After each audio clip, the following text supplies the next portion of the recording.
Bien, j'ai la chance de recevoir François Lemay. Bonjour. Bonjour François. Bonjour. Et merci parce que c'est ma première interview. C'est un plaisir, c'est un privilège même. Je suis ostéopathe de profession, thérapeute en énergétique et j'ai créé un blog, conscience-de-soi.net. La conscience de soi, la prise de conscience de soi, Oui. la méditation. Oui.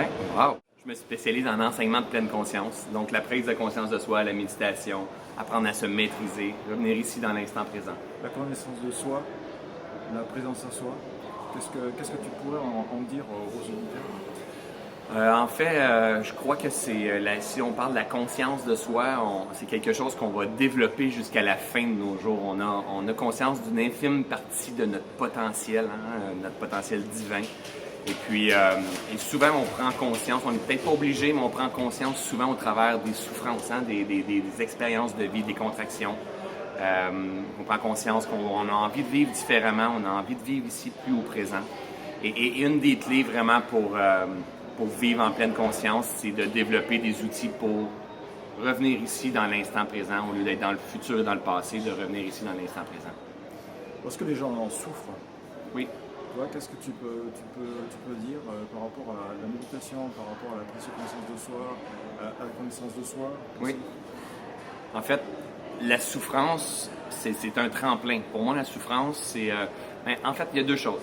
C'est que la souffrance, des fois, on peut la traîner pendant des années, pendant des semaines, pendant des mois, pendant des années.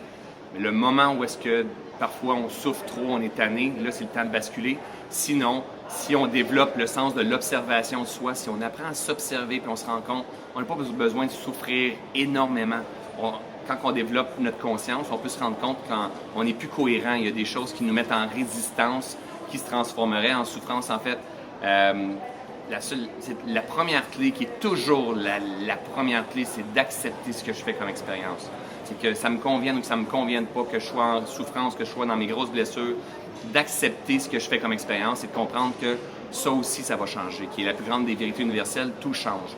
Ça va changer vers quoi? Ça va changer vers l'idéal de vie que je vais avoir créé, que je vais avoir envie d'avancer un pas à la fois. Donc, accepter ce que je fais comme expérience et de comprendre que ça va changer ça aussi. Tout est un changement. Et voilà. Et ça veut dire que aujourd'hui je suis pas bien, mais il ne faut pas que je reste dans cette idée de là, ça va pas bien, ça va pas changer. Et à ce moment-là, on retourne en rond. En fin de compte, c'est ce que ça signifie. Exact. On dit ce à quoi tu résistes persiste. Hein? Donc, comme tu dis, si on dit ça va pas changer, je suis tanné, j'aime pas ma vie, je suis en train de créer la même vie que je veux pas. Donc, je reste dans mes souffrances, je fais juste amplifier mes souffrances. Souvent, c'est parce qu'on est ignorant, on ignore notre fonctionnement, c'est pour ça qu'on processe de cette façon-là. Mais c'est vraiment d'accepter que j'aime ou que j'aime pas. On en vit à tous les jours, régulièrement, des résistances. Donc, OK, voici ce que je fais comme expérience. Est-ce que je peux accepter ce qui est là? Comprendre que ça aussi, ça va changer. Ça va changer vers quoi? Vers ce qu'on va décider que ça change. Un pas à la fois. It's a process. It's a process. It's a process. Souvent, j'ai affaire à des patients ou des clients en coaching qui me disent ouais, mais moi je peux pas. Ouais, mais vous êtes vachement avancé. Ouais. Moi je peux pas. Moi je suis pas avancé. Moi je suis pas comme vous. Moi j'ai pas étudié ci. Moi j'ai pas étudié ça. Tu vois, souvent des gens. Comment dirais-je, monsieur homme tout le monde, Ouais.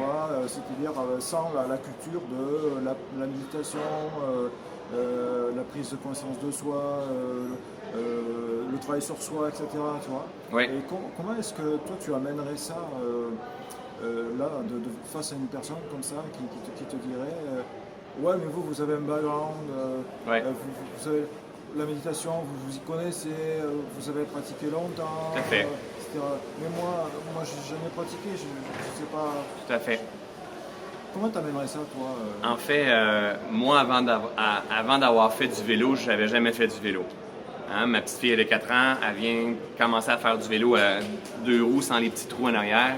Mais elle apprend et elle tombe, et elle apprend et elle tombe. It's a process, c'est ça le vrai sens du process. C'est qu'on peut tout apprendre. Tout est là pour apprendre. On est des machines pour apprendre à vivre différemment. Donc, c'est juste d'accepter ce qui est là, de dire, OK, j'ai peut-être pas toute cette connaissance-là, mais est-ce que je peux me permettre de l'acquérir? On est prêt à l'apprendre comment fonctionne notre nouveau téléphone, on est prêt à apprendre comment fonctionne Facebook, mais on a de la difficulté à mettre notre attention sur apprendre à vivre différemment, apprendre à s'éduquer, apprendre à devenir une nouvelle version de nous-mêmes. Donc tout s'apprend. Un pas à la fois. Un pas à la fois, On c'est une avance. clé qui fonctionne toujours. On n'a pas peur de chuter, Ça de se relever, Exact, de repartir, exact. de se remettre en question, apprendre, je sais pas, ben j'apprends. Oui, Des bouquins, rencontrer des gens, exact.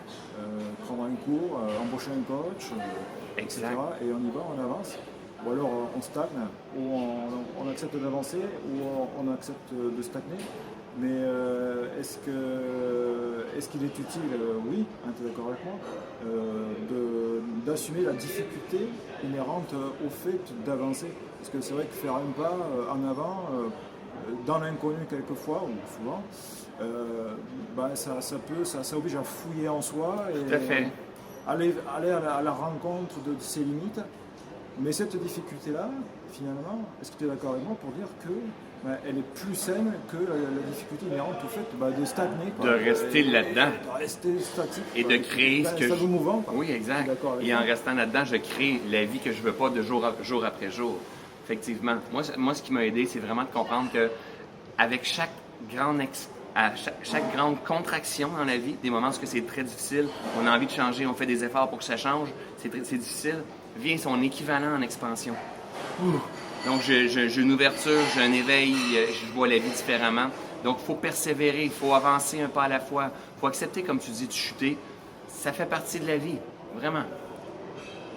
C'est bien cool tout ça. Et ça amène à l'évolution. On Oui. peut te trouver sur Internet, sur... Académie de pleine conscience Kaizen ou François Lemay, ou encore Inspire-toi. J'ai 3 sites. Inspire-toi. Inspire-toi.ca. C'est un titre super. Oui, effectivement. Merci François. Bon, ben moi, vous pouvez donc me trouver sur michelbrunet.com, conscience-de-soi.net, donc qui est mon nouveau blog. C'était ma première interview avec un gars super. Donc, Merci. Michel a appris. Hein? Michel a appris, a fait un premier pas, il s'est lancé, puis bientôt, ça va faire plusieurs ans. Puis, Et puis après, ça roulera ma poule. tout à fait, exactement. Bravo. Merci François. Vraiment, merci. Bye À bye. bientôt. Bye bye tout le monde.